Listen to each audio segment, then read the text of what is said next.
Praise the Lord. எல்லோரும் இயேசு கிறிஸ்துவின் நாமத்தில் வரவேற்கிறோம். ஆண்டவர் இன்றைக்கு ஒரு நல்ல நாளை தந்திருக்கின்றார். கர்த்தரை போற்றுவோம். எல்லோரும் சங்கீதம் 46 சங்கீதம் 46 எல்லோரும் சத்தமாக வாசிக்க போகிறோம். மாறி மாறி அமைகிறோம். சங்கீதம் 46.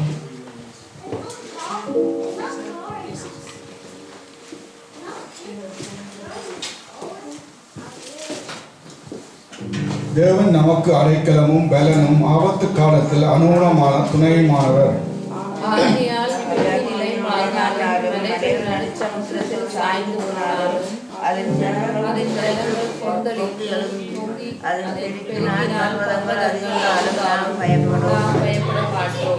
ஒரு நதியுண்டு, அதன் நீர்க்காணல் தேவனுடைய பலத்தையும் உன்னதமான வாசம் பண்ணுகிற பரிசுத்த ஸ்தலத்தையும் சந்தோஷிப்பிக்கிறது.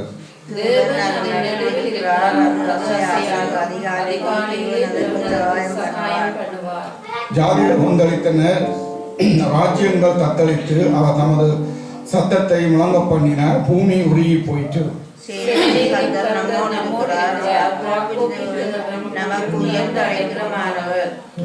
பூமியிலே பால்கடிப்புகள் நடப்பிக்கிற கர்த்தருடைய செய்கையை வந்து பாருங்கள்.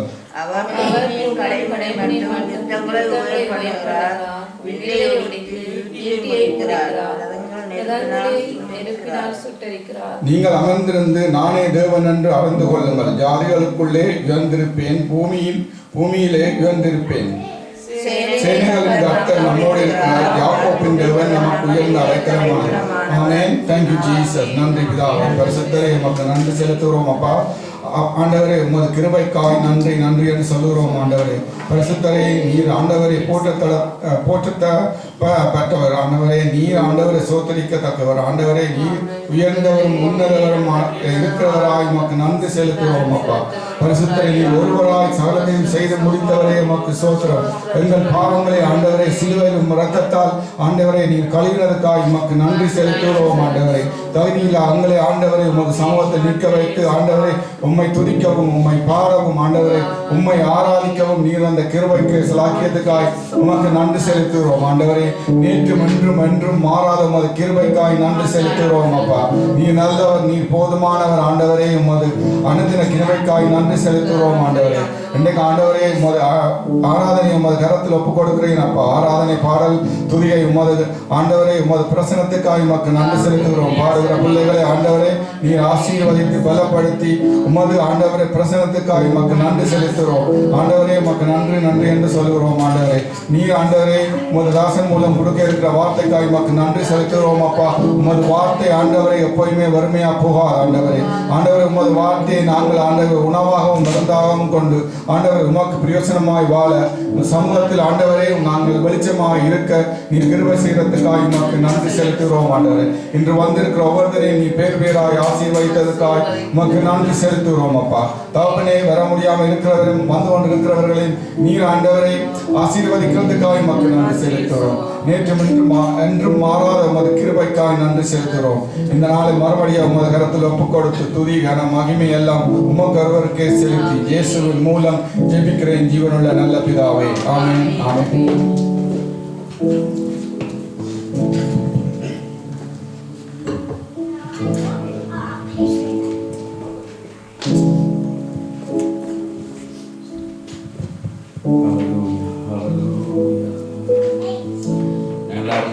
சமூகத்தில் எங்களை ஒப்புக் கொடுப்போம்.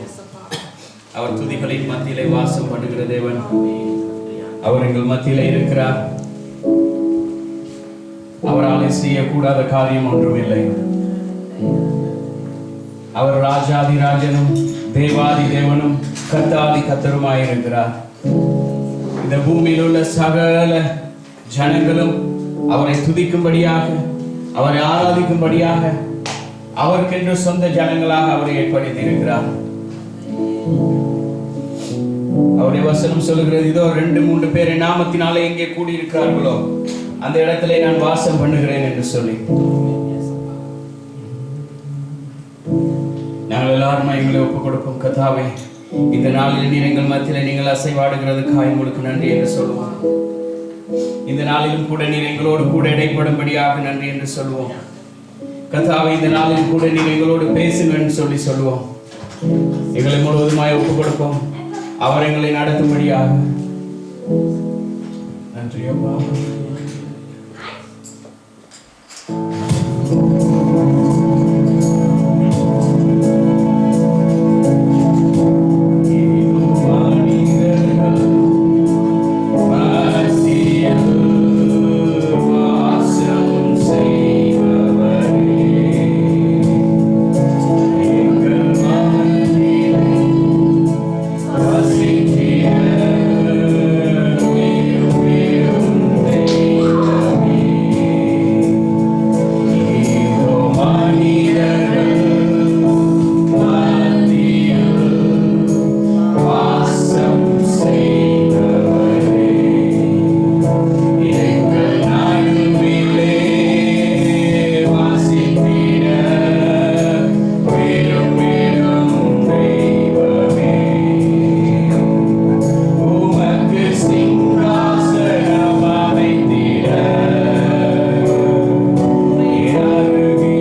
தந்ததுக்காக உங்களுக்கு நன்றி செலுத்துகிறோம். உம்முடைய பிரசன்னம் எங்களை மூடிக்கொள்கிறதுக்காக உங்களுக்கு நன்றி செலுத்துகிறோம். உம்மை நன்றியோடு துதிக்கிறோம் அப்பா.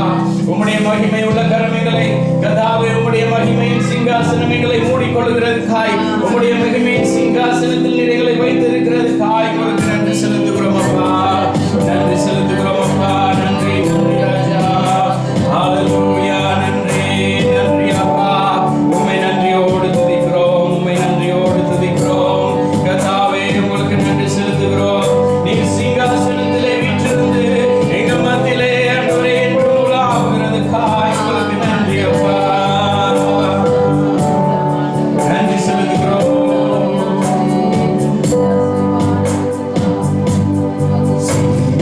சிங்காசனத்தில் வீற்றிருக்கும் பரிசுத்தரே, பரிசுத்தரே. சிங்காசனத்தில் வீற்றிருக்கும் பரிசுத்தரே, பரிசுத்தரே. ஆராதனை, ஆராதனை உமக்கு, ஆராதனை, ஆராதனை உமக்கு, ஆராதனை, ஆராதனை உமக்கு, ஆராதனை, ஆராதனை உமக்கு, ஆராதனை.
Lord has done for us.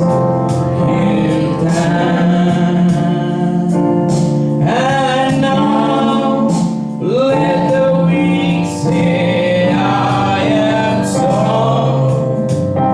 Let the poor say, I am rich, because of what the Lord has done for us.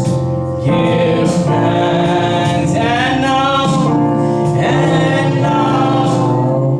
let the weak say, I am strong. பலவனாய் இருக்கிறான், தரித்திரன் செழித்தோங்குகிறான். இதெல்லாம் கர்த்தருடைய செயல். The Lord has done for us. Give thanks. Give thanks with a grateful heart. Give thanks to the Holy One. Give thanks because of Jesus Christ, His Son. Give thanks with a grateful heart. Give thanks to the Holy One. Give thanks because He's given Jesus Christ, His Son. And now let the weak say, I am strong. Let the poor say, I am rich, because of what the Lord has done for us. Give thanks. அவருக்கு நாங்கள் நன்றி சொல்லுவோம். அவர் எங்களுடைய வாழ்க்கையிலே செய்திருக்கிற நன்மைகளுக்காக. சங்கீதக்காரன் சொல்கிறான், என் ஆத்துமாவே கர்த்தரையே ஸ்தோத்திரி, என் முழு உள்ளமே அவருடைய பரிசுத்த நாமத்தை ஸ்தோத்திரி. அவர் செய்த சகல உபகாரங்களையும், அவர் என்னுடைய வாழ்க்கையிலே செய்திருக்கிறதான சகல நன்மைகளையும் ஒருபோதும் மறவாதபடி அவருக்கே நன்றி செலுத்த சங்கீதக்காரன் சொல்கிறார். எங்களுடைய முழு உள்ளத்தோடு, முழு ஆத்மாவோடும், எங்களுடைய முழு பலத்தோடும் கூட அவருக்கு சொல்லுவோம், கர்த்தாவே நீர் செய்த சகல உபகாரங்களை மறவாதபடி உம்மை ஆராதிக்கிறேன் என்று சொல்லுவோம். நன்றி அப்பா, நன்றி செலுத்துகிறோம். And now let the weak say, I am strong. Let the poor say, I am rich, because of what the Lord has done for us. Give thanks. We give thanks to you, God. We give thanks. We give praise. Hallelujah. Hallelujah. We give praise. We give thanks to you from all of our heart. நன்றி அப்பா. நன்றி செலுத்துகிறோம். அப்பாவுடைய சமூகத்தில் வந்து ஜெபிக்கிறோம். நீர் எங்கள் மத்தியிலே அசைவாடுகிறது காய் உங்களுக்கு நன்றி ராஜா. நீர் எங்கள் மத்தியிலே அசைவாடுகிறது காய் உங்களுக்கு நன்றி. உம்முடைய கிருபை, உம்முடைய பிரசன்னம் எங்கள் மத்தியிலே கடந்து வந்திருக்கிறதுக்காக ஸ்தோத்திரம். நீர் ஒருவராய் பெரிய அதிசயங்களை செய்கிறவர். நீர் ஒருவராய் மகா அதிசயங்களை அற்புதங்களை செய்கிறதுக்காக உங்களுக்கு நன்றி செலுத்துகிறோம். நீர் ஒருவரே இந்த வானத்துக்கும் பூமிக்கும் சகல அதிகாரத்தை உடையவர் நீர் ஒருவர் மாத்திரமே. வானம் உமது சிங்காசனம், இந்த பூமி உமது பாதப்படியப்பா. இந்த பூமியில் இருக்கிற சகல ஜனங்களும் உம்மை நோக்கி பார்ப்பார்களாக. இந்த பூமியில் இருக்கிற ஒவ்வொருவரும் சுவாசம் உள்ள யாவும் கர்த்தரை துதிப்பதாக என்று சொன்னது போல ஆண்டவரே, சுவாசம் உள்ள ஒவ்வொருவரும் உம்மை நோக்கி பார்ப்பார்களாக. கர்த்தாவே, இந்த காலை நேரத்திலே நீர்கள் மத்தியிலே உலாவுனதுக்காக ஸ்தோத்திரம். நீர்கள் மத்தியில் உலாவி கொண்டிருக்கிறதுக்காக ஸ்தோத்திரம் அப்பா. கர்த்தாவே, உம்முடைய வசனத்தினாலே எங்களோடு கூட பேசுங்க. உம்முடைய வசனமானது ஆண்டவரே எங்களுடைய வாழ்க்கைக்கு உயிர்ப்பிக்கிறதாயும் எங்களுடைய ஜீவனை ஆண்டவரை புதுப்பிக்கிறதாயும் கர்த்தாவை தட்டி எழுப்புகிறதுமாய் இருக்க கர்த்தர் கிருபை செய்தல்லுங்கப்பா. உம்முடைய வசனமானது எங்களுடைய ஆத்மாவுக்கு ஜீவனும் எங்களுடைய பாதைகளுக்கு வெளிச்சமும் தீபமாய் கடந்து வருகிறதுக்காக ஸ்தோத்திரம். இஸ்ரவேல் ஜனங்களை வனாந்தரத்திலே போஷித்தீரப்பா. இன்றும் உம்முடைய வசனத்தை கொண்டு உம்முடைய பிள்ளைகளை நீர் அனுதினமும் போஷிக்கிறதுக்காக உங்களுக்கு நன்றி. நீர் கூட நடத்துங்க. வந்திருக்கிற ஒவ்வொரு பிள்ளைகளையும் இயேசுவின் நாமத்தினாலே ஆசீர்வதிக்கிறோம் அப்பா. அவர்கள் வந்த வண்ணமாய் திரும்பி போகாதபடி உம்முடைய ஆசீர்வாதத்தை பல மடங்கு பெற்றவர்களாய் அவர்களுடைய ஆவிக்குரிய வாழ்க்கையிலே கர்த்தாவே புது மலர்ச்சியை பெற்றவர்களாய் இந்த இடத்துல இருந்து செல்ல கர்த்தர் கிருபை செய்தல்லுங்க. உம்முடைய வல்லமுள்ள கரம் நடத்தும்படியா ஜெபிக்கிறோம். இயேசுவின் நாமத்தில் ஒப்பு கொடுத்து ஜெபிக்கிறோம் நல்ல பிதாவே, ஆமென். எல்லாரும் உங்களுடைய இடங்கள் அமர்ந்து கொள்வோம். ஹல்லேலூயா, ஹல்லேலூயா, ஆமென், ஆமென். கர்த்தர் நல்லவர். அவருடைய கிருபை காலைதோறும் ஒவ்வொரு நாளும் அதிகாலையில் நாங்கள் எழும்புகிற பொழுதெல்லாம் அது புதிதாக இருக்கிறது. ஆமென்.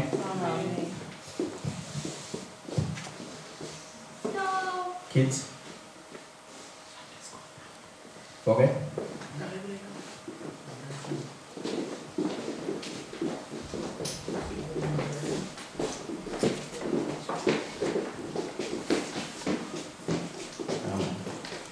ஹல்லேலூயா.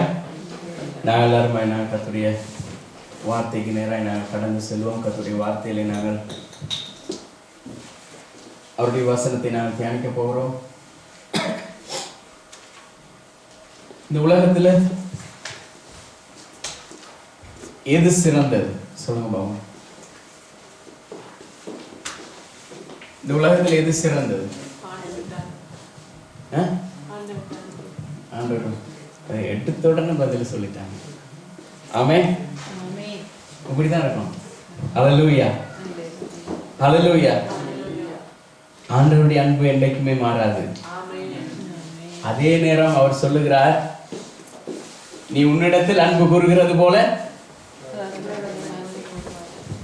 இது தேவனுடைய அன்பு மாத்திரமல்ல, இந்த உலகத்திலேயே சிறந்தது அன்பு. மொத்தமா அன்பு. ஏன் தெரியுமா? தேவனிடத்திலும் அன்பு. மனுஷரை பார்த்து சொல்லுகிறார், நீ உன்னிடத்திலே அன்பாய் இருக்கிறது போல பிறனிடத்திலும் அன்பாய் இருக்கும். இதுதான் இயேசு கிறிஸ்து சொல்லுகிறார். இயேசு கிறிஸ்து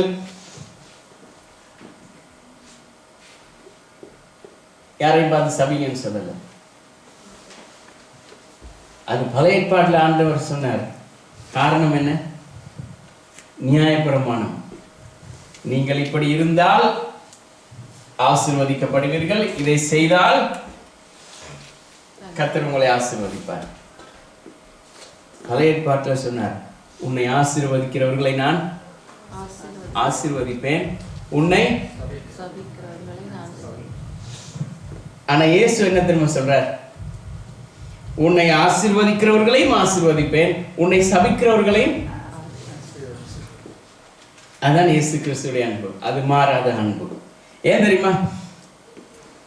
எங்களை சபிக்கிறவர்களை அவர் நேசிக்கிற பொழுது அப்பொழுது அவர்கள் உணர்ந்து கொள்வார்கள் தேவன் அன்பானவர் என்பதை. ஆமென். இந்த உலகத்தில் இருக்கிற எல்லாமே இல்லாமல் போயிடும் ஒரு நாள். இந்த உலகத்தில் இருக்கிற சகலமும் இல்லாமல் போயிடும். ஆனால் இந்த அன்பு மாத்திரம் மாறாது. மனுஷரில் வைத்திருக்கிற அன்பு கூட மாறிடும். அவர் எங்கள் மேல் வைத்திருக்கிற அன்பு மாறவே மாறாது. ஏனென்று சொன்னால் அது மாறாமல் இருக்கிறதுக்கு காரணம் என்ன தெரியுமா? ஒவ்வொரு நாளும் காலையில நாங்க எழும்புறோம், உயிரோடு எழும்புறோமே, அதுவே அவருடைய அன்பு.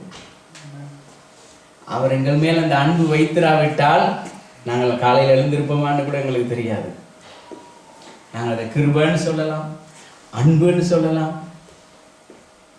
அன்பு பெருகிற, கிருபை பெருகிற இடத்துல தேவனுடைய அன்பு பெருகி கொண்டே இருக்கு. ஆமென். வாசிப்போம். 1 கொரிந்தியர் 13வது அதிகாரம் 1வது வசனத்திலிருந்து 3வது வசனம் வரைக்கும். 1 கொரிந்தியர் 13வது அதிகாரம் 1வது வசனத்திலிருந்து 3வது வசனம் வரைக்கும். Can somebody read in English too? 1 Corinthians chapter 13 verse 1 to 3. நான் மனுஷர் பாஷைகளையும் தூதர் பாஷைகளையும் பேசினாலும் அன்பு எனக்கு இராவிட்டால் சத்தமிடுகிற வெண்கலம் போலவும் ஓசையிடுகிற கைத்தாளம் போலவும் இருப்பேன். நான் இங்கிலீஷ் பேசினாலும் சரி, தமிழ் பேசினாலும் சரி, பிரெஞ்சு பேசினாலும் சரி, எந்த பாஷை பேசினாலும் சரி, பரலோக பாஷை பேசினாலும் சரி, அன்பு எனக்குள்ள இல்லாவிட்டால், அந்த அன்பு எனக்குள்ள இல்லாவிட்டால் நான் எப்படி இருப்பேனா? Just like that. ஏன் ஓசையிடுகிற கைத்தாளம் சொன்னார் தெரியுமா? அவ்வளவுதான் சத்தம், அதுக்கு பிறகு கேட்காது. அது போலதான் மனுஷனுடைய வாழ்க்கையும். அன்பு எங்களுக்குள்ள இல்லாவிட்டால் இந்த ஓசையிடுகிற கைத்தாளம் போலதான். வாயில அன்புன்னு சொல்லிட்டு அடுத்த பக்கம் அந்த அன்புக்கு இலக்கணமே இல்லாமல் போயிடும். ஆமென். வாசிங்க. நான் தீர்க்கதரிசன வரத்தை உடையவனாயிருந்து சகல இரகசியங்களையும் சகல அறிவையும் அறிந்தாலும், மலைகளை பேர்க்கத்தக்கதாக சகல விசுவாசமுள்ளவனாயிருந்தாலும், உங்கள்ட்ட இருக்கிற விசுவாசத்தை பார்த்தா ஆவிகளை திறத்துறது இல்லை, நோய்களை சுகமாக்குறது மாத்திரமல்ல, இந்த மலையவே பேர்த்து அடுத்த பக்கத்துல கொண்டு போய் வைக்கிற அளவுக்கு விசுவாசம் இருந்தாலும்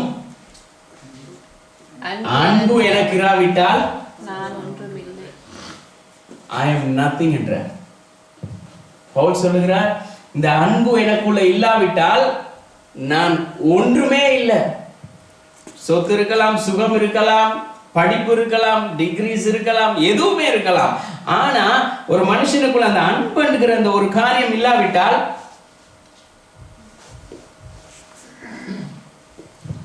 காலையில சூரியன் இருந்துச்சு, மாலையில மறைஞ்சு அடுத்த நாள் விடுகிறது போல அப்படியே மாறி மாறி போய் கொண்டிருக்கும், ஒன்றுமே இருக்காது.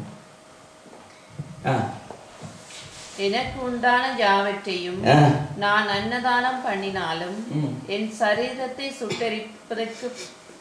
சுட்டெரிக்கப்படுவதற்கு கொடுத்தாலும், அன்பு எனக்கு இராவிட்டால் எனக்கு பிரயோஜனம் ஒன்றுமில்லை. அவர் தொடக்கத்துல தொடங்கினார். எப்படி தொடங்கினார்? அன்றி நான் தமிழ் பேசினா என்ன, இங்கிலீஷ் பேசினா என்ன, சிங்களம் பேசினா என்ன, பிரெஞ்சு எது பேசினா என்ன, அன்பு இல்லாட்டி ஒன்றுமே இல்லை. கடைசி எங்க வந்து முடிக்கிறாரு? என்னுடைய உடலையே எரிக்கிறதுக்கு ஒருத்தனுக்கு நான் கொடுத்தாலும் அன்பு இல்லாமல் நான் கொடுப்பேனா இருந்தால் ஆமென். இன்றைக்கு இந்த உலகம் இப்படிதான் ஓடிக்கொண்டிருக்குது. இந்த உலகம் எப்படி ஓடுது தெரியுமா? ஒரு வாலிபன் வந்து இயேசு இடத்துல கேட்டான், இந்த காலையில நான் இந்த பிள்ளைகளை படிச்சு கொடுக்க, போதகரே, நித்திய ஜீவனை அடைகிறதுக்கு நான் என்ன செய்யணும்?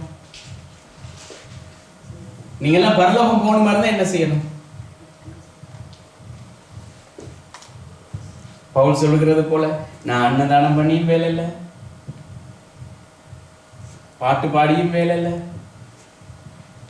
டிகிரி எடுத்தும் வேலை இல்லை, என்ன அப்படியே சரீரத்தோட இருக்க கொடுத்தாலும் பிரயோஜனம் இல்லை. அன்பு எனக்கு இராவிட்டால் நத்திங். அப்ப இயேசுவிடத்துல அந்த வாலிபன் வந்து கேட்கிறான், நல்ல போதகரே, அவனுக்கு தெரிஞ்சிருக்கு பாருங்க அவர் நல்ல போதகர். நல்ல போதகரே, நித்திய ஜீவனை அடைகிறதுக்கு நான் என்ன செய்யணும்? அதாவது என்னுடைய இப்ப நான் வாழுகிற இந்த வாழ்க்கையானது தற்காலிகமானது. இந்த உலகத்துல நான் இன்றைக்கு பிறந்தேன், வாழ்ந்து கொண்டிருக்கிறேன், வளர்கிறேன், ஒரு நாள் மறிக்க போகிறேன். அதுக்கு பிறகு இந்த உலகத்தினுடைய வாழ்க்கை முடிஞ்சதும், ஆனாலும் அதுக்கு பிறகு நான் என்ன, என்னுடைய வாழ்க்கை எப்படி இருக்கும்? இயேசு என்ன தெரியுமா சொன்ன? என்ன சொன்ன? சொல்லி இருக்கிற சகல கற்பனைகளையும் அதுக்கு அவன் திருப்பி பேசுறான். ஆண்டவரே, முதலாவது கற்பனையிலிருந்து 10வது கற்பனை வரைக்கும் தவறாமல் கடைபிடிக்கிறான். ஆண்டவர் சொல்றார், அந்த 10 கற்பனைக்குள்ளேயே இன்னொரு கற்பனையும் இருக்குதே, அதை நீ கடைபிடிக்கிறியான்னு கேட்டார். இதான் கேட்டார். உன்னை போல் அது எத்தனாவது கற்பனை? எத்தனாவது கற்பனை? முதலாவது கற்பனை, உன்னிடத்தில் நீ அன்பு கூறுகிறது போல. 2வது கற்பனை அது இயேசு கிறிஸ்து கொடுத்த கற்பனை. இவர் இந்த வாலிபனுக்கு சொல்லுகிற கற்பனை எத்தனாவது கற்பனை? இப்ப எங்க போறார் தெரியுமா? பழைய ஏற்பாட்டுல மோசேக்கு தேவன் கொடுத்த 10 கட்டளைக்கு போறார். இப்ப 10 அவன் சொல்றான், நான் இந்த 10 கட்டளையும் பெர்ஃபெக்ட்டா கடைபிடிக்கிறேன், அதுல ஒன்றுலயும் நான் மிஸ் பண்ணல. ஆனா இயேசு சொல்றார், அந்த 10ல இன்னொன்று இருக்குது. எத்தனை கட்டளைகள்? நியாயப்பிரமாணம் எத்தனை நியாயப்பிரமாணத்தை கொடுத்த? 613 நியாயப்பிரமாணம்.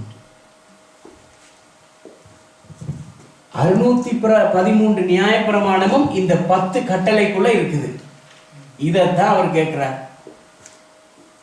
வாசிங்க, பழைய பழைய நியாயப்பிரமாணத்துக்கு போகணும். யாத்திராகமம் புஸ்தகம்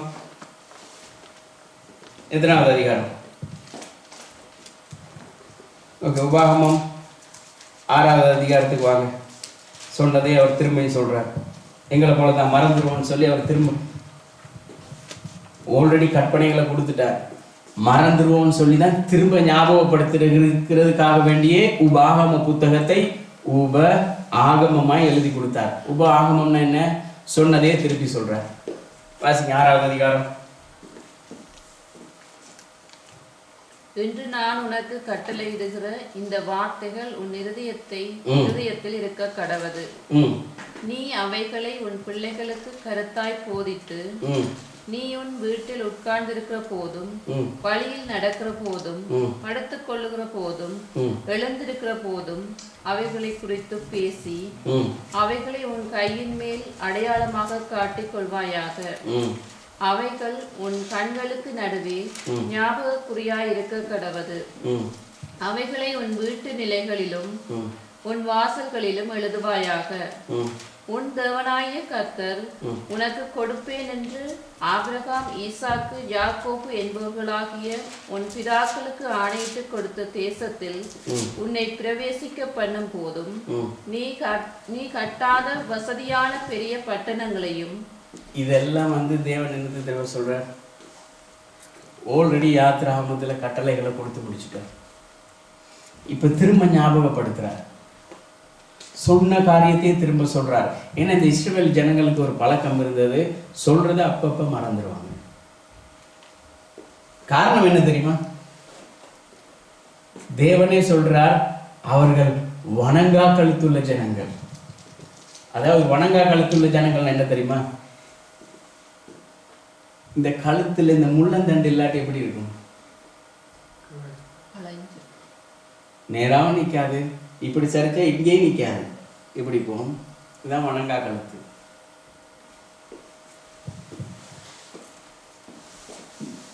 ஆண்டவர் கொண்டு வந்து நிமிர்த்தி வைப்பார், பழையபடி சொல்லுவோம். அவர் கொண்டு வந்து திரும்ப பழையபடி நிமிர்த்தி வைப்பார், அடுத்த பக்கம் சாஞ்சிருவான். அந்த மனுஷர்கள் அவர்கள் அப்படியே சிறை பிடிச்சு கொண்டு போயிடுவாங்க. திரும்ப நிமிர்த்தி வைக்கிறார், திரும்ப இந்த பக்கம் சாஞ்சினான். திரும்ப ஒரு கூட்டம் வந்து அவர்களை சிறப்பிடிச்சு கொண்டு போகுது. இவருக்கு வேலையே இவர்கள் அவரை மீறி மீறி மீறி மீறி ஒவ்வொரு காரியமும் செய்து செய்து சிறப்பிடிக்கப்பட போறமெல்லாம் அவருடைய வேலையே அங்கிருந்து அவர்கள் எல்லாம் கொண்டு வந்து மறுபடி இந்த இடத்துல வைக்கிறது. ஆனா இந்த ஜனங்களுக்கு அவருடைய அன்பு புரியவே இல்லை. அவர்களுக்கு இந்த அன்பை பற்றி தெரியவே இல்லை. காரணம் என்னன்னு சொன்னா அவர்கள் அந்த அன்பை ருசிப்பார்கள. அவர்களுக்கு தேவை என்ன? காலையில் எழும்பினோட பசிக்குது, ஆண்டவர் மன்னாவை கொடுக்கிறார்.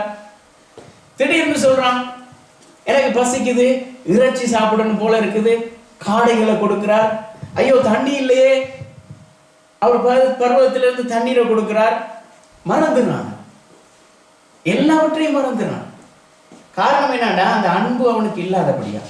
அதுதான் பவுல் சொல்றார், நான் எதை செய்தாலும் எப்படி செய்தாலும் எப்படி வாழ்ந்தாலும் பிரச்சனை இல்லை, ஆனா அந்த அன்பு என்கிற ஒரு காரியம் எனக்குள்ள இல்லாவிட்டால் நான் ஜஸ்ட் லைக் நத்திங். வாசிங்க யாத்ராமம் 20வது அதிகாரம்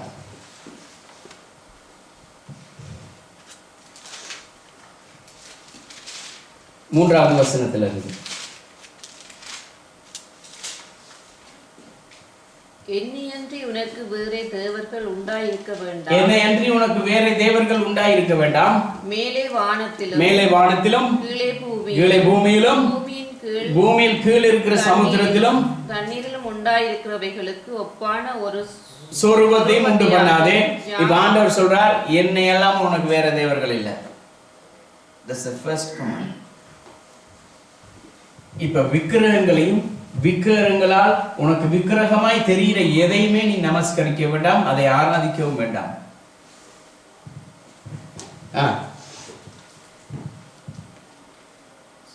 6வது வசனம். என்னிடத்தில் அன்பு கூர்ந்து என் கற்பனையை கைக்கொள்ளுவர்களுக்கோ 1000 தலைமுறை மட்டும் இரக்கம் செய்கிறவராய் இருக்கிறேன்.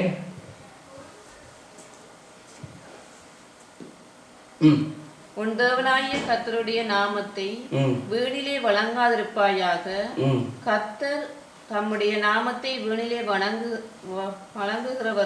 வழங்குகிறவனை தண்டியாமல் விடார். ஓய்வு நாளை பரிசுத்தமாய் ஆசரிக்க நினைப்பாயாக. 6 நாளும் நீ வேலை செய்து உன் கிரியைகளை எல்லாம் நடப்பிப்பாயாக.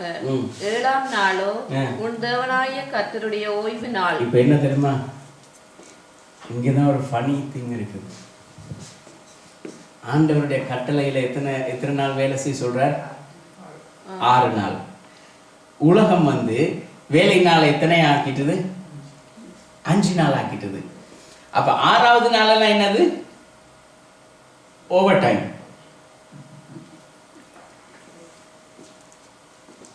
7வது நாள் என்னது? ஓய்வு நாள்.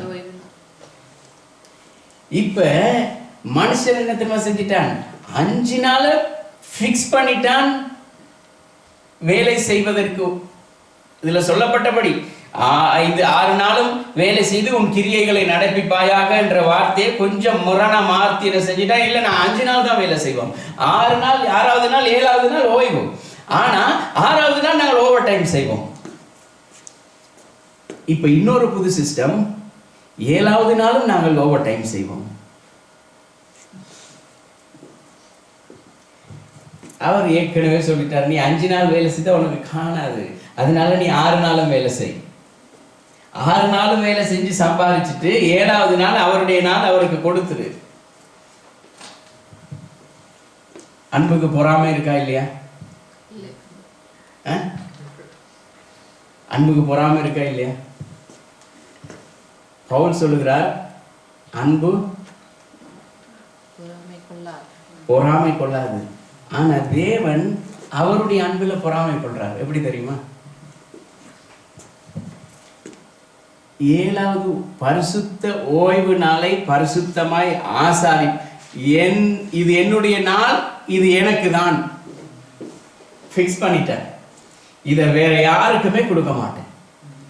நான் மேல் வைத்திருக்கிற இந்த அன்பு இப்படிதான். நான் கொடுக்கிற இந்த அன்புக்கு நீ பாத்திரனா இருக்கிறியான்றதுக்கு ஒரே ஒரு ஆதாரம், இந்த நாள் என்னுடைய நாள். அதுதான் இயேசு சொன்னார், முதலாவது தேவனுடைய ராஜ்யத்தையும் நீதியையும் தேடுங்கள், அப்பொழுது இவைகள் எல்லாம் உங்களுக்கு கூட கொடுக்கப்படும்.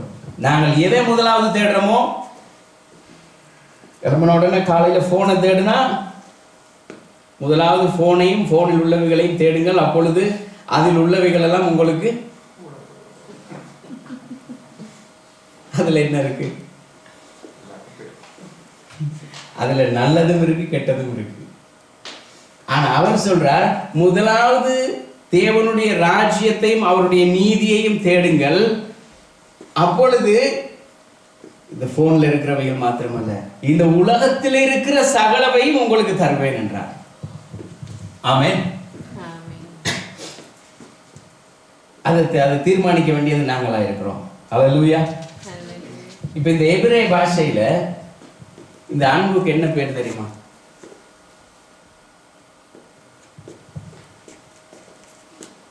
நீங்க யாரை பார்த்தாலும் சொல்லுங்க, இந்த வார்த்தை சொன்னா அவங்களுக்கு புரியாது. ஆனா உங்களுக்கு தான் தெரியும் இந்த வார்த்தையினுடைய ஆழம், அகலம், நீளம், உயரம் எவ்வளவுன்னு சொல்றது. இந்த எபிரேய மொழியில இந்த அன்பு என்கிற வார்த்தையை ஹவான்னு. எப்படி? ஹவா. ஹவா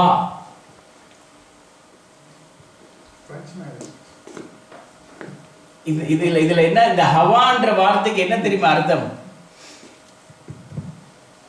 அன்பு மாத்திரம் அல்ல, ஃபர்ஸ்ட், முதலாவதும் அதுல தான் இருக்குது. முதலாவது என்கிற அந்த வார்த்தையும் அதுக்குள்ளதான் இருக்குது.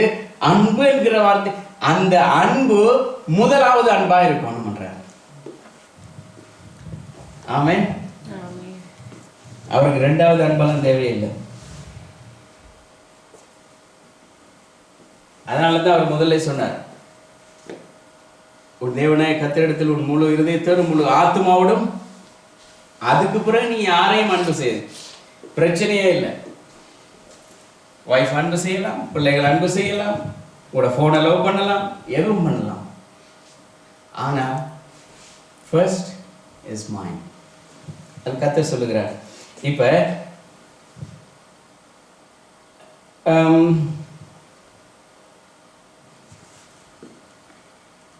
முதல் 6 கற்பனைகளும் தேவனுக்குரியவைகள். பழைய ஏற்பாட்டில் 10 கற்பனைகள்ல 6 கற்பனைகளும் கர்த்தருடையது. இந்த 6ஐயும் சேர்த்து ஒரே கற்பனையாக இயேசு கொடுத்துட்டார். உன் தேவனாகிய கர்த்தரிடத்தில் உன் முழு இருதயத்தோடும். ஏன்னா இவர் சொன்ன அவ்வளவு ஆர்வம் வந்துட்டே அதுக்குள்ள. இந்த அன்பென்கிற ஒரு வார்த்தையில, அவருக்கு கொடுக்கிற இந்த அன்பென்கிற இந்த ஒரு வார்த்தைக்குள்ள இந்த 6 கற்பனையை அடங்கிட்டார். இப்ப மிச்ச 4 கற்பனைகளை மனுஷருக்கு கொடுக்கிறார். எப்படி கொடுக்கிறார் பாருங்க.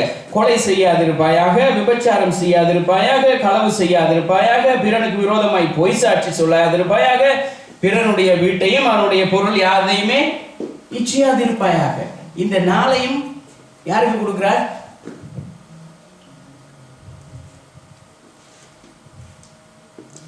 இந்த நியாயப்பிரமாணம் எப்படி தெரியுமா இருக்குது? இந்த 10 கற்பனைகளும், முதல் 6 கற்பனைகளும் டிவைன், மிச்சம் 4 கற்பனைகளும் எங்களுடைய பிசிக்கல், எங்களுடைய சரீரம், எங்களுடைய ஆவி இல்ல, ஆத்மா, சரீரம் கண்ட்ரோல் பண்ணக்கூடியது. இந்த 4 கற்பனைகள்ல ஒன்றுல தான் அவர் சொல்றார். இது எந்த வசனத்துல இருக்கு தெரியுமா?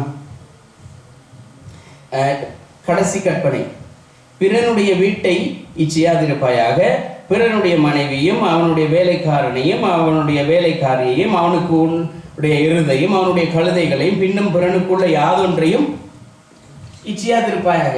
இந்த 10வது கற்பனையில இருக்கிற ஒரு கற்பனை தான் அவர் சொல்லுகிறார். இயேசு சொல்றார் இந்த வாலிபனை பார்த்து, உனக்கு இருக்கிற சொத்தெல்லாம் வித்து கொண்டு போய் எங்க கொடுக்க சொல்றார்? ஏழைகளுக்கு கொடு. உனக்கு இருக்கிற சொத்தெல்லாம் வித்து கொண்டு போய் ஏழைகளுக்கு கொடு.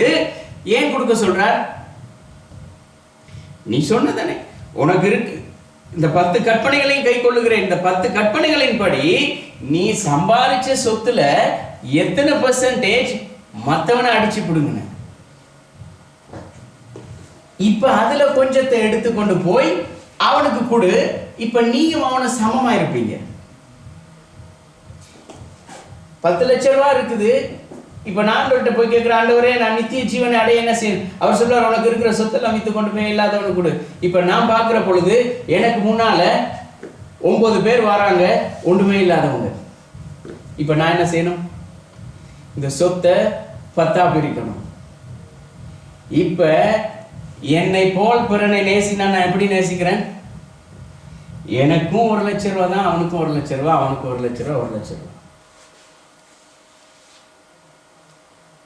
ஈக்குவலா இருக்கிறோம். ஆனா அந்த வாலிபன் அதை செய்யலாம் முடியும். அவனுக்கு அதை செய்யலாம் போயிட்டு அவன் அந்த இடத்துல இருந்தே ஓடி போயிட்டான். இயேசு சொன்னார், மனசுல இப்படித்தான் நினைச்சிருப்பார், இவன்லாம் இந்த காலத்துல நித்திய ஜீவன் அடைஞ்சு எந்த காலத்துல பரலோகத்துக்கு போவான், இவங்கெல்லாம் எப்படித்தான் திருந்துவாங்களோ தெரியாது.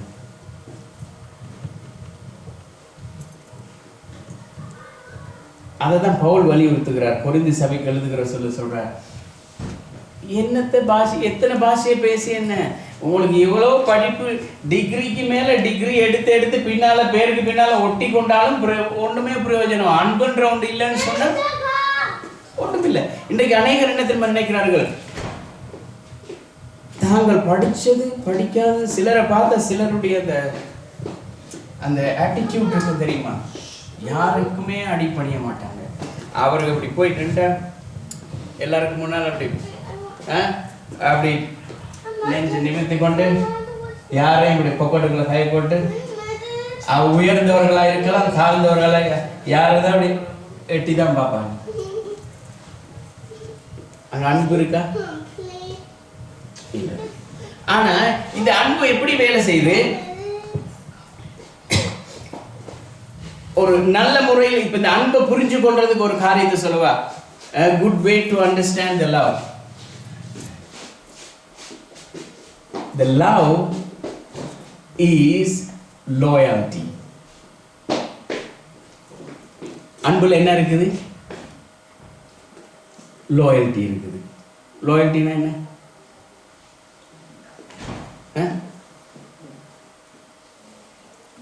பரவாயில்ல, அது நான் மனுஷ பாஷை பேசுறாலும் அந்த அந்த வசனத்தை மறந்துடும். இப்ப சொல்லுவோம், லோயல்ட்டினா என்ன?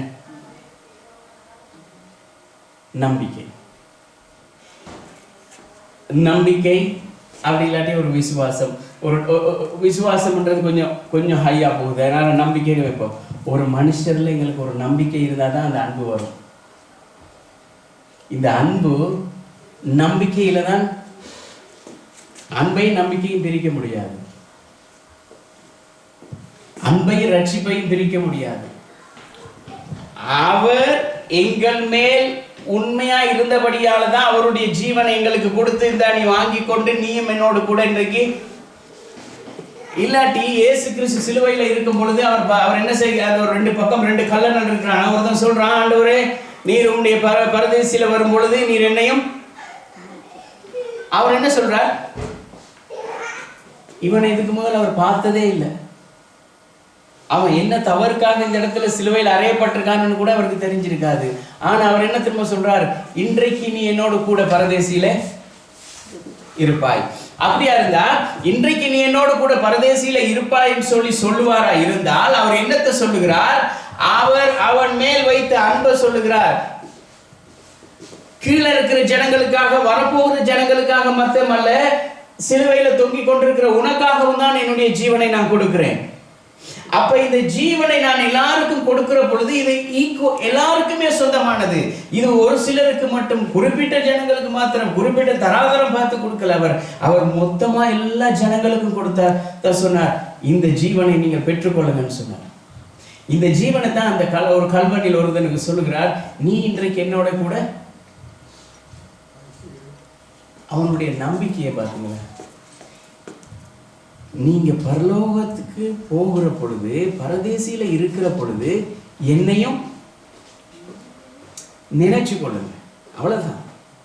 அவன் கேட்ட கேள்வி, என்னையும் நினைச்சு கொள்ளுங்க அப்படின்னு சொன்ன. அவன் என்னத்தை கேட்கிறான்? எனக்கு தெரியும் நீங்க தேவனுடைய குமாரன். நான் இந்த இடத்துல மன்னிப்பு கேட்டு மனம் திரும்பி ரட்சிக்கப்படுகிறதுக்கு சந்தர்ப்பமே இல்லை. இன்னும் ஒரு 2 செகண்ட், ஒரு 10 செகண்ட், ஒரு 5 நிமிஷத்துல 2 பேருமே சாக போறோம். ஆனா அவன் சொல்லுகிற வார்த்தை என்ன சொல்லுகிறான்? நீ பரதேசில வருகிற பொழுது என்னையும் நினைச்சு கொள்ளுங்க. அவன் என்ன கேட்கிறான்? கடைசி தருவாய் சாக போறான். ஆனா நீங்க தேவனுடைய குமாரன், எனக்கும் கொஞ்சம் கிருபை காட்டுங்க. அந்த வார்த்தையில அவர் உண்மை உள்ளவராய் இருந்தார். அந்த அன்புக்கு அவர் உண்மையாய் நம்பிக்கையாய் இருந்தபடியால் தான் அவர் சொல்லுகிறார், இன்றைக்கு நீ என்னோட கூட பரதேசியில. இதை விட அவருக்கு அந்த அன்பை விளங்கப்படுத்தவே முடியாது.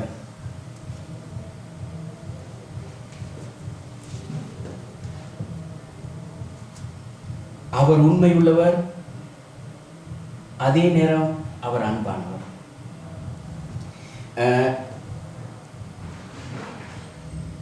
இப்ப இந்த இடத்துல ஒரு 20வது அதிகாரம் 3வது 6வது வசனத்துல சொல்றாரு தெரியுமா, நீ இந்த பிள்ளைகளுக்கு இதை கற்றுக்கொடு, நான் இதை எப்ப விசாரிப்பாராம்? 3ஆம் 4ஆம் தலைமுறை வரைக்கும் நான் விசாரிப்பேன் அப்படின்னு சொன்னா, விசாரிப்பேன் சொன்னால் சிலர் என்ன சொல்றாங்க தெரியுமா, தேவன் அதற்குரிய தண்டனை கொடுப்பார். 3ஆம் 4ஆம் தலைமுறை மட்டும் நான் விசாரிப்பேன் என்று தேவன் சொல்லுவாராயிருந்தால், அவர் காரணம் என்னத்தை சொல்லுகிறார்? இந்த வசனத்தின் படி என்ன நடக்குதுன்னு சொன்னா, அவர்கள் வனாந்தரத்தில் போகிற பொழுது ஒரு கூட்டம் தேவனுக்கு விரோதமாய் செயல்பட்டதுனால தேவன் என்ன திரும்ப செய்கிறார்? தேவன்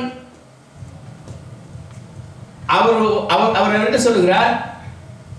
மனசாபப்படுறார். அவருடைய மனசாபத்துக்கு என்ன திரும்ப நடந்தது? இந்த நிலைமை 2ஆ பிளந்து இருந்த அவ்வளவு பேரையும் அப்படியே மூடிச்சு.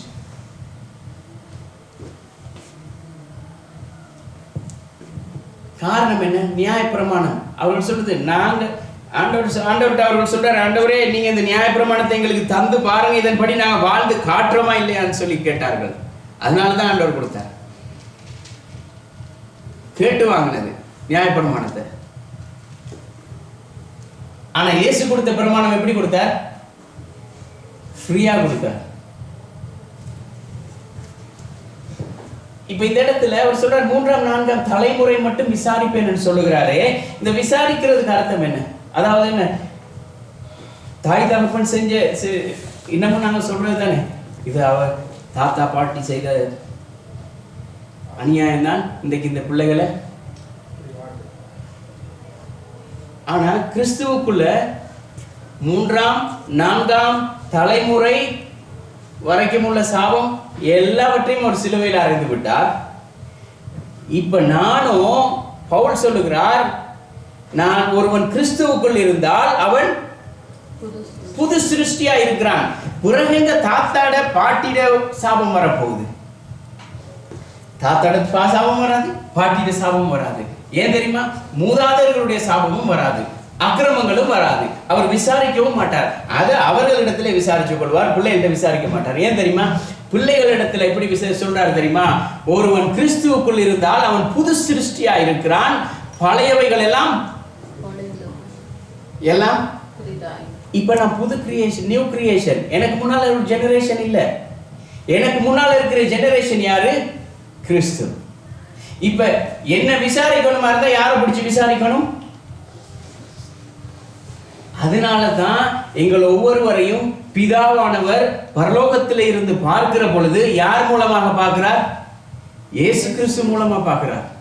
அவர் பார்க்கிற பொழுது ஒரு ஃபில்டர் போடப்பட்டிருக்கிறது. அந்த ஃபில்டரை எப்படி காட்டுது? அவர் எங்களை பார்க்கிற பொழுதெல்லாம் நாங்க நல்லது செய்தாலும் கெட்டது செய்தாலும் எது செய்தாலும் அவர் மூலமா தான் பார்க்கிறார். நாங்கள் செய்கிற ஒரு கெட்டதுக்கு பின்னாலேயும் அவருக்கு ஒரு அடி இருக்கு. மனுஷன் செய்கிற ஒவ்வொரு பிழையின் நிமித்தமாகவும் அதனுடைய காரியம் எங்க விளங்குது? இயேசு கிறிஸ்து பட்ட துன்பங்கள்ல. நாங்கள் எங்களுடைய மீறுதல்களின் நிமித்தமாய்தான் அவர் காயப்பட்டார், நொறுக்கப்பட்டார். நாங்க நினைக்கிறோம், அப்ப நான் நாளைக்கு ஒரு பாவம் செஞ்சா, நாளைக்கு பாவம் செஞ்சான்னு நினைக்கிறதே பாவம். ஒரு சொன்னார், செய்கிற பாவம் செய்ய போகிற செய்கிற பாவமா இருந்தா என்ன, செய்ய போகிற பாவம் சொல்லுகிறதே ஒரு பாவம். ஏன்? அன்பு எனக்குள்ள இருந்தால் நாங்கள் என்ன சொல்லுவோம், அந்த பாவம் என்னை மேற்கொள்ளாதபடி அந்த அன்பு என்னை, பவுல் சொல்லுகிறார், அவருடைய அன்பு என்னை நெருக்கி ஏவுகிறது. அந்த அன்பு என்னை அதை செய்ய விடாதபடி தடை செய்கிறது. இப்ப இந்த விசாரிக்கிறார் சொல்லுகிறது, அதாவது அவர் சொல்லுகிறார், உன்னுடைய பிள்ளைகளுக்கு நீ இதை கற்றுக் கொடுக்கிற பொழுது அவர்கள் முதிர் வயதிலும் அவர்கள் அதை விட மாட்டார்கள். பிறகு எப்படி நான் விசாரிப்பேன்? நீ பிள்ளைகளுக்கு சின்ன வயசுல இருந்தே ஞாயிற்றுக்கிழமை ஆலயத்துக்கு வா, சண்டே சேவைஸுக்கு போ, ஆராதனைக்கு போ, துதி பாடல், காலையில் எழும்பி ஜெபி, பாடம் மனப்பாட வசனம் சொல்லு, தேவனுடைய வார்த்தையை வாசி, அதை கடன்படி நடந்து கொள், இதை நாங்கள் படிச்சு கொடுக்குற நேரம் என்ன திரும்ப நடக்குது? அந்த புள்ளை வளர்ந்து வருகிற பொழுது அவனும் அதை விட மாட்டான். அவன் என்ன செய்வான்? அவனுடைய பிள்ளைகளுக்கு சொல்லிக் கொடுப்பான்.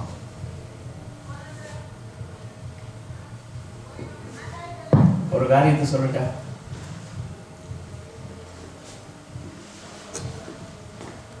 வார்த்தையை விட வேற எதையும் சொல்லக்கூடாது இந்த இடத்துல. உதாரணத்துக்கு சொல்றேன், ஒரு குடும்பம் அவர் என்ன செய்தார்கள்,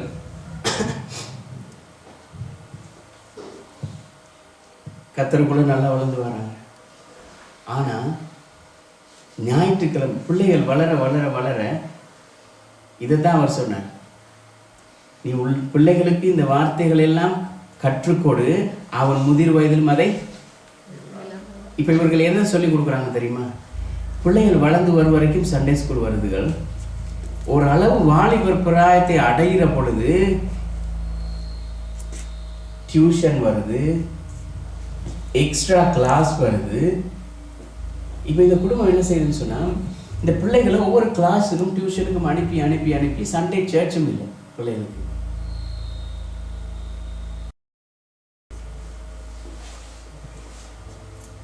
கர்த்தருடைய சமூகத்தை விட்டே தூர போயிட்டாங்க. சின்ன வயசுல 12-13 வயசு வரைக்கும் என்ன திரும்ப செஞ்சாங்க? சர்ச்சுக்கு வருவாங்க, சின்ன வயசுல இருந்தே ட்ரம் ப்ளே பண்ணுவாங்க, கீபோர்டு அடிப்பாங்க, எல்லாமே செஞ்சுட்டு இருந்துட்டு இப்ப வளர்ந்ததுக்கு பிறகு அவர்களுக்கு எது முக்கியமா போயிட்டுது? முதலாவது தேவனுடைய ராஜ்யத்தையும் நீதியும் தேடுங்கள் என்கிற வார்த்தைக்கு பதிலாக, தகப்பனே மறந்துடாத நேற்றிரவே நாளைக்கு 8 மணிக்கு கிளாஸ். இந்த பிள்ளைகளை அனுப்பி அனுப்பி அனுப்பி கடைசி என்ன தெரியுமா நடந்தது? பிள்ளைகள் படிச்சுது, பாஸ் பண்ணது, எல்லாமே நடந்தது, கல்யாணமும் முடிச்சுது. 2 பிள்ளைகளும் இன்னைக்கு டிவோர்ஸ். காரணம் என்ன தெரியுமா? கத்தரை வளர்ந்ததுக்கு பிறகு படிச்சு படிச்சு படிச்சு படிச்சு நல்ல ஜாப் கிடைச்சது, ஞாயிற்றுக்கிழமை ஆராதனை இல்லை, கல்யாணம் முடிச்சாங்க. ஆனா 2 பேருடைய மனைவிமாரும் இன்னைக்கு தேவனோட இருக்கிறாங்க. 2 பிள்ளைகளும் தேவனை விட்டு தூரம் போயிட்டாங்க. தகப்பனுக்கும் தாய்க்கும் சமாதானம் இல்லை. காரணம் என்ன? தேவனுடைய அன்புல இருக்கிற பொழுது, அதைத்தான் அவர் சொன்னார், நீ உன் பிள்ளைகளுக்கு என்னிடத்தில் அன்பு கூர்ந்து என் கற்பனைகளை கை கொள்ளுகிறவர்களுக்கு 1000 தலைமுறை மட்டும், தமிழ் பைபிள் இரக்கம் செய்வேன் என்று இருக்குது. ஒரிஜினல் எப்படி தெரியுமா இருக்கு? அன்பு காட்டுவேன் என்று இருக்குது. அவர் சொல்றார், நீ என்னோட இருப்பையா இருந்தா நீ உயிரோட இருக்க வரைக்கும் இல்ல, நான் உயிரோட இருக்க வரைக்கும் நான் உனக்கு அன்பு காட்டுவேன். அவர் சதா காலமும் உயிரோடு இருக்கிறவர். அவருடைய அன்பு சதா காலமுமானது. இப்ப இந்த இடத்துல இந்த விசாரிக்கிற இந்த வார்த்தையானது பெற்றோர்கள் பிள்ளைகளிடத்துல காட்டுகிறதான ஒரு தாக்கத்தை இந்த இடத்துல சொல்லப்படுது. அதை விட்டுட்டு அவர்கள் செய்கிற அக்கிரமங்கள் நிமித்தமாய் அவரை விசாரிப்பேன், அதெல்லாம் ஒண்ணுமே இல்லை. அவர் சொல்லுகிறார், நீங்கள் உங்களுடைய பிள்ளைகளுக்கு எப்படிப்பட்ட ஒரு தாக்கத்தை உண்டு பண்ணுகிறீர்களோ அதே அந்த பிள்ளைகள் அந்த தேவனுடைய வைராக்கியத்தை அவர்கள் எதிர்காலத்திலே ஒரு தாக்கத்தை உண்டு பண்ணும்படியாக அவருடைய வாழ்க்கையிலே அது செயல்படும். ஆனால் தேவன் அவருடைய அன்பை 1000 1000 1000 தலைமுறை தலைமுறை தலைமுறை மட்டும் அவர் காட்டுகிறவராக இருக்கிறார். என்னுடைய சங்கீதம் 35 சொல்லுது, அவருடைய கோபம் எவ்வளவு நேரம்? ஒரு நிமிஷமும் இல்லை, இமைப்பொழுது, கண் மூடி, அவ்வளவுதான். ஆனா அவருடைய அன்பு எவ்வளவு பெருசு தெரியுமா? அவருடைய அன்போ ஆயுள் காலம் வரைக்கும் இருக்கும். ஆயுள் காலம்னா இப்ப நாங்க மரித்து மண்ணுக்கு போனதுக்கு பிறகு மறுபடியும் ஒரு நித்திய ஜீவனை அடைவோம் தெரியுமா? அந்த நித்திய ஜீவனிலும் எங்களுக்கு அவருடைய அன்பு இருக்கிறது. இந்த உலகத்துலதான் எங்களுக்கு குறிக்கப்பட்ட ஆயுள் முடியும். ஆனா அவருக்குள்ளா இருக்கிற பொழுது அவர் எங்களுக்கு கொடுத்ததான ஆயுள் அது முடிவற்றது. அந்த ஜீவன் முடிவற்றது. அந்த ஜீவன் எங்களிடத்துல இருந்து அது பிரிக்கப்படும் வரைக்கும் அவருடைய அன்பு எங்களுக்கு இருந்து கொண்டே இருக்கும். ஆமென்.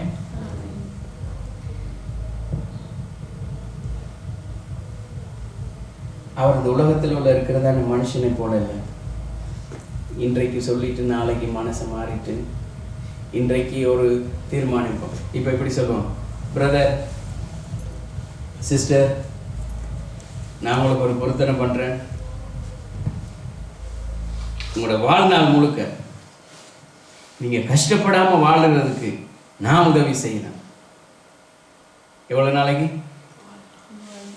வாழ்நாள் முழுக்க கஷ்டப்படாம வாழுகிறதுக்கு யார் உதவி செய்ய போறார்?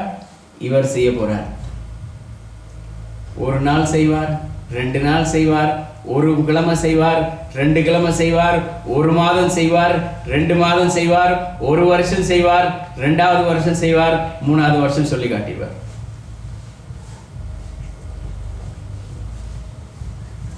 அங்க அன்பு இருக்கா இல்லையா? வேலையே செய்யாது அந்த அன்பு.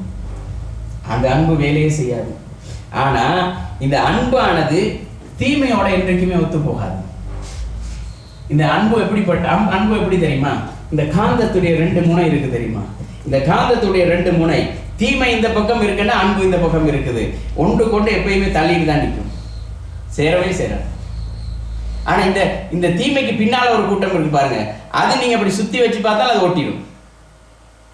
இந்த அன்புக்கு பின்னால அடுத்த பக்கம் இருக்கு பாருங்க, அது அன்புக்கு பின்னால இருக்கிற சகல அன்பு இருமா பயிராது, தீங்கு செய்யாது, சினம் கொள்ளாது, இதெல்லாம் செய்யும்னு சொன்னா அன்போட ஒட்டிக்கொள்ளும். ஆனா இந்த தீமையும் அன்பும் ஒன்று கொண்டு எப்பயுமே எதிராக தான் இருக்கும்.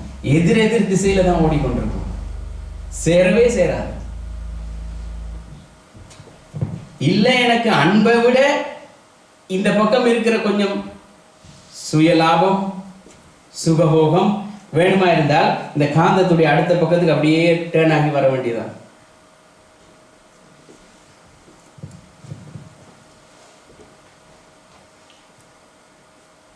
தீய செயல்களை கண்டு அன்பு சினம் கொள்ளல, பொறாமை கொள்ளல, கவலைப்படுது. என்ன தெரியுமா? என்னிடத்துல இருந்தா நீ எப்படி இருக்கலாம்னு சொல்லி ஆதங்கப்படுது. ஆனா தீமை என்ன தெரியுமா சொல்லுது? என்னைக்கு இருந்தாலும் நானும் உன்னையும் என்ற வழியில எடுப்பேன்.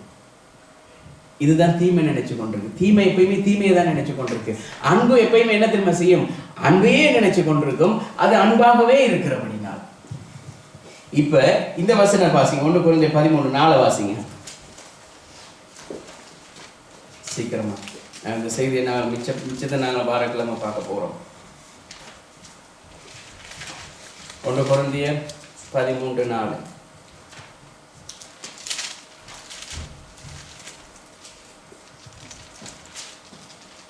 அன்பு நீடிய சாந்தமும் தயவும் உள்ளது, அன்புக்கு பொறாமை இல்லை, அன்பு தன்னை புகழாது, திருமாப்பாயிராது.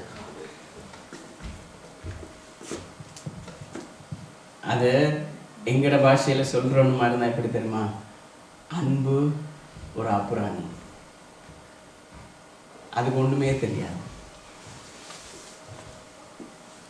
ஆனா தீமைக்கு எல்லா குறுக்கு வழியும் தெரியும். அன்புக்கு இந்த அன்பை விட வேற எதுவுமே தெரியாது. அது ஒரு அப்பாவி. அதனால தான் இயேசு கிறிஸ்து தேவன் என்னத்தில் வசித்தார்? யோவான் 3:16 தேவன் தம்முடைய ஒரே பேரான குமாரனை இந்த உலகத்துக்கு அனுப்பி அவர் இந்த உலகத்துக்கு வந்து அவர் வந்ததன் நோக்கம் நியாய தீர்ப்பு செய்யும்படியாக. யோவான் 5:20 சொல்லுது. அவர் இந்த உலகத்துக்கு வந்தது நியாய தீர்ப்பு செய்யும்படியாக.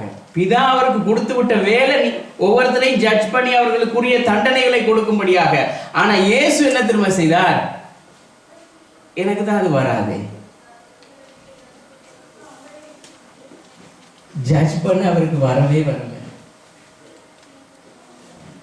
அவர் சொன்னார்,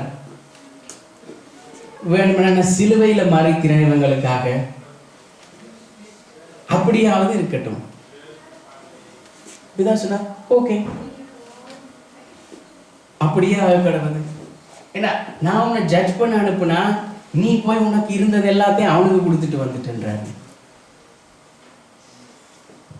பிதா அனுப்பினது இயேசு கிறிஸ்துவ எங்களை எல்லாரையும் போயிட்டு ஜட்ஜ் பண்ணி ஒவ்வொருத்தருக்கும் வர வேண்டிய தண்டனைகளுக்கு எங்களை உட்படுத்தி நல்லவனை நல்ல இடத்துலையும் கெட்டவனை கெட்ட இடத்துலையும் வைக்கிறதுக்கு தான். ஆனா அவர் வந்துட்டு ஐயோ எல்லாரும் நல்லவனா தானே இருக்கிறான். அவர் எல்லாரையுமே நல்லவனா பார்த்துட்டார். எப்படி பார்த்தார்? அவருடைய இரத்தத்தினால. அவர் இந்த உலகத்தில் இருக்கிற சகல மனுஷரையும் நல்லவர்களாக பார்த்ததுனாலதான் அவர் என்ன செய்தார்? இந்த உலகத்தின் மேல் அன்பு கூர்ந்து என்ன செய்தார்? தன்னுடைய ஜீவனையே கொடுத்தார். அந்த அன்புக்கு நிகரானது எதுவுமே இல்லை. ஆமென்.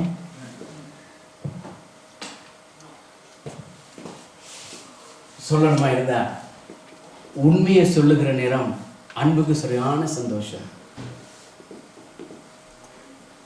அதே நேரம் பொய் சொல்லுகிற பொழுது தீமைக்கு சந்தோஷம். ஒருத்தருக்கு எதிர்த்து நிற்கிற பொழுது தீமைக்கு சரியான சந்தோஷம்.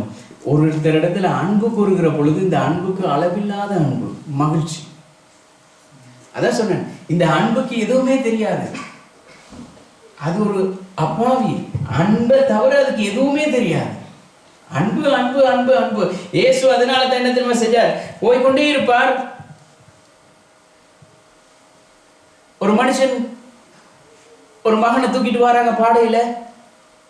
அவர் மேல் மனதுருகி அந்த பாடையை தொட்டு அந்த மகனை சுகமாக்குறார். ஏன்னா அவருக்கு தெரிஞ்சது அன்புதான். இன்னைக்கு ஓய்வு நாள்னு சொல்லி தெரியும். ஆனா அவர் அந்த சீலோம் குளத்துக்கு போறார். அங்க போ எல்லாரும் கஷ்டப்படுகிறத பார்த்தோன்னு இவருக்கு மனசு கேட்கல. அந்த இடத்துல ஒருத்தனை சுகமாக்கிட்டாருன்னு அவருக்கு எதிராக ஒரு கூட்டம் எழும்பிருச்சு. தீமை அங்க வேலை செய்து இவருக்கு தெரிஞ்சது முழுக்க அன்பு தானே. இவர் அன்பால ஒரு வேலையை செஞ்சிட்டார். அதுக்கு எதிராக தீமை வேற ஒரு வேலையை செய்து அவருக்கு எதிராக கலகம் பண்ணுது.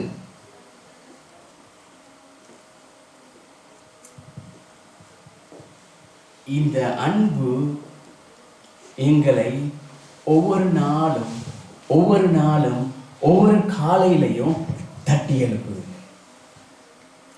ஒவ்வொரு காலையிலையும் தட்டி எழுப்பி சொல்லுது, இது நாள், இது நல்ல நாள், இது மன மகிழ்ச்சி நாள், இதுல மகிழ்ந்துரு மகிழ்ந்துரு மகிழ்ந்துருன்னு சொல்லி ஒவ்வொரு நாளும் அந்த அன்பு எங்களை தட்டி எழுப்புது.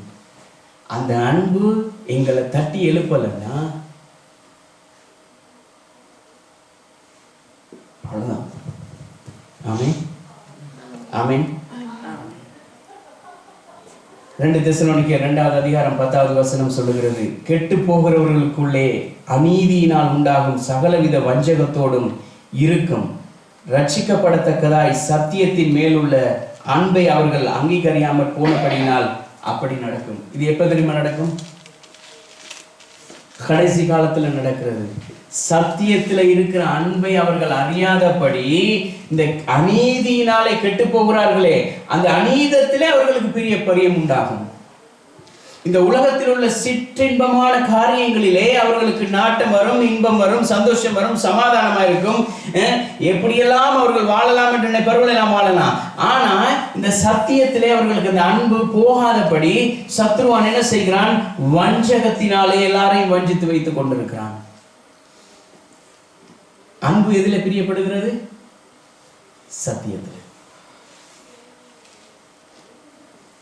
அன்பு based on the word of God. தீமை based on சாத்தான். Hallelujah. Hallelujah. சத்தியத்தை அவர்கள் விரும்புகிறதில்லை. மனசாட்சியில சூடுண்ட பொய்யர்கள் அவர்கள் தான். கொஞ்சம் கூட மனசாட்சி பேசாது, சத்தியத்தை அப்படியே தள்ளி விட்டுருவார்கள். ஏனென்று சொன்னால் இங்கே காட்டுறது அரசியல் பேசல,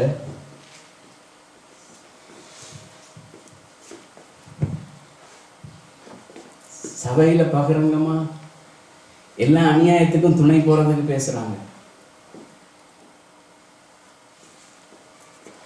ஏதோ ஒரு சந்தர்ப்பத்தில் ஏதோ ஒரு சூழ்நிலையில யார் மூலமாகவும் கர்த்தர் செயல்படுகிறார், அதுக்கு எதிராக என்ன சொல்ல வரன்றது புரிஞ்சிருக்கும். சபையில அநியாயத்துக்கு துணை போகிறதுக்காக பேசுகிறார்கள், முன்னால இருந்து சொல்லுகிறார்கள். ஆனா அதுல ஒரு மனுஷன் அதுக்கு எதிர்த்து நிக்கிற பொழுது அவனுக்கு பிரச்சனை வருகிறது.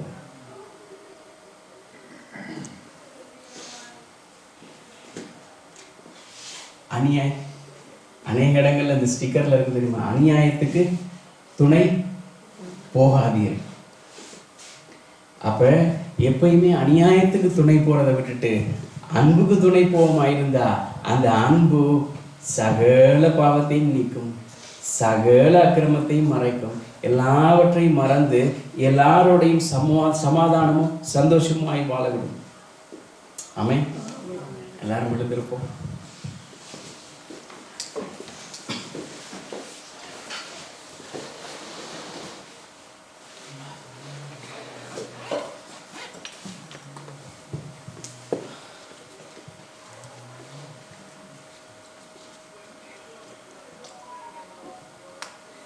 நாங்கள் சொல்லுவோம், பவுல் சொன்னது போல, ஆண்டவரே நான் எவ்வளவுதான் எனக்கு நான் நான் நான் நான் எனக்கு எனக்கு என் குடும்பம், என்னுடைய பிள்ளைகள், என்னுடைய உறவுகள், எனக்கு இருக்கிற சொத்துக்கள், எனக்கு இருக்கிறதான ஆசீர்வாதங்கள், எனக்கு இருக்கிறதான படிப்பு, பட்டங்கள், தகமை, இது எல்லாவற்றையும் விட நீர் என் மேல் காட்டினீரே அந்த அன்பு, அந்த அன்புக்கு ஈடாக இது எதுவுமே வராது.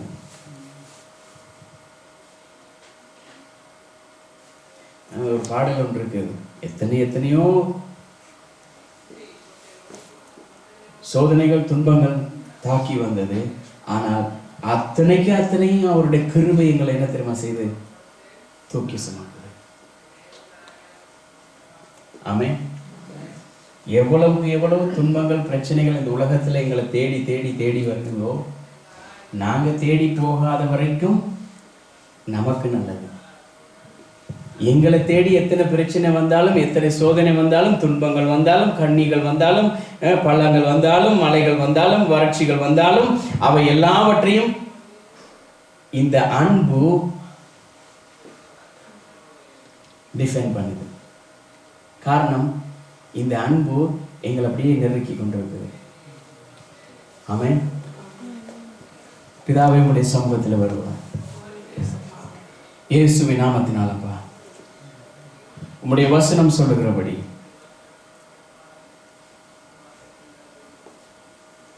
தேவன் அன்பாகவே இருக்கிறார். நன்மையான எந்த ஈவும், பூரணமான எந்த வரமும் உம்மிடத்திலிருந்து வருகிறதப்பா. உம்மிடத்திலே நன்மை செய்கிறதை விட வேற எதுவுமே இல்லை. உம்மிடத்திலே ஆசீர்வாதத்தை தவிர வேற எதுவுமே இல்லை. உம்மிடத்திலே சந்தோஷத்தை தவிர வேற எதுவும் இல்லை. உம்மிடத்துல மகிழ்ச்சியை தவிர வேற எதுவுமே இல்லை. உம்மிடத்துல செழிப்பை தவிர வேற எதுவும் இல்லை. உம்மிடத்துல அன்பை தவிர வேற எதுவும் இல்லையப்பா. இந்த அன்பு எங்களை நெருக்கி ஒவ்வொரு நாளும் காலையில தட்டி எழுப்பி, கர்த்தாவே இந்த நாள் இது கர்த்தருடைய நாள், கர்த்தர் எங்களுக்கு உண்டு பண்ணின நாள், இதுல மகிழ்ந்திருப்போம், சந்தோஷிப்போம், இதுல நாங்கள் சந்தோஷப்படுவோம் என்கிறபடியாக எங்களை ஒவ்வொரு நாளும் இந்த அன்பு தட்டி எழுப்புகிறதுக்காக ஸ்தோத்திரம். இயேசுவின் நாமத்தினால் நம்முடைய கரங்கள் ஒப்புக் கொடுக்கிறோம். ஒவ்வொரு பிள்ளைகளையும் நீர் ஆசீர்வதிப்பீராக. ஒவ்வொரு பிள்ளைகளையும் இயேசுவின் நாமத்தினால் மனதார ஆசீர்வதிக்கிறோம். நீர் உம்முடைய முகத்தை இவர்கள் மேல் பிரகாசிக்க பண்ணி உம்முடைய சூரியன் இவர்கள் மேல் உதிக்கப்படும்படியாக ஜெபிக்கிறோம். இயேசுவின் நாமத்தில் ஒப்பு கொடுத்து ஜெபிக்கிறோம் நல்ல பிதாவே. ஆமென். கர்த்தாவே உம்முடைய சமூகத்தில் வந்து ஜெபிக்கிறோம் இயேசுவின் நாமத்தினால்.